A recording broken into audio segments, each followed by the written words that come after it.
Hello everyone, আসসালামু আলাইকুম। সবাই কেমন আছেন? আমি আলহামদুলিল্লাহ অনেক অনেক ভালো আছি। আজকে সকালে ঘুম থেকে ওঠার পর নাস্তা টাস্তা করার পর এখন দুপুরে কি রান্না করব সেটাই আপনাদের সাথে শেয়ার করব। তোকে বলো, বলো ভাবি মা কাসুন্দি দাও। দেখছো ফকির আসছে আমাদের বাসায়, কাসুন্দি নিতে আসছে।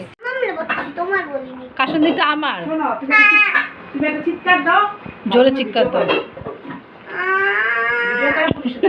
আমার পিচ্চি ননদ ও সব সময় কিছু খাইলে আমাকে লোভ দেখায়, খায়, আমিও খাই। তাই ওর সাথে একটু মজা করতেছিলাম। আর আমি দুপুরে রান্না করতেছিলাম লাউ দিয়ে ডাল। আর এখানে আবার রান্না করতেছিলাম শাক।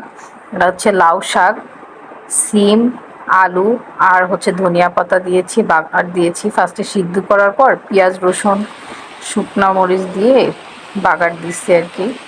এই শাক ভাজিটা বেশ মজাই লাগে। আমাদের এখানে খাওয়া দেখি নাই, আমার মা এমনি দেখছি লাউ শাক ভাজি করে খাইতো, কিন্তু আলু টালু দিয়ে করেনি। তো আমার লাউ ডাল এই যে রান্না করা শেষ, ধনিয়া পাতা দিয়েছিলাম উপরে। আর এইটা কিন্তু বেশ মজাই লাগে লাউ দিয়ে ডাল।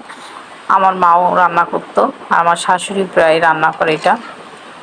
আর এখন কিন্তু সবাই সাবধানে থাকবেন, অনেক পরিমাণ ডেঙ্গু হচ্ছে আমার বাসায়। আমার শ্বশুর আর আমার ননদের ডেঙ্গু হয়েছে। আর আমি এখন আবার মুরগির মাংস চড়াই দিলাম, আগে থেকে মুরগির মাংস মাখায় রাখছিলাম, তা এখন চড়াই দিলাম। আর শাকভাজিটাও হয়ে গেছে, এখন এটা আমি বাটিতে বেড়ে ফেলবো।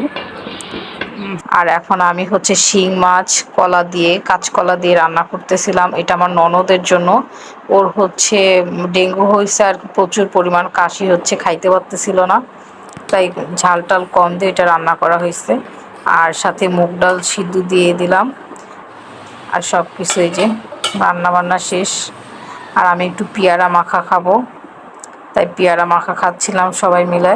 এরকম করে পেয়ারা মাখা কিন্তু অনেক মজা লাগে। আর আজকে আমি রান্না করেছি কি মুরগির মাংস, লাউ শাক, শিং মাছ, লাউ দিয়ে ডাল আর মুগ ডাল রান্না।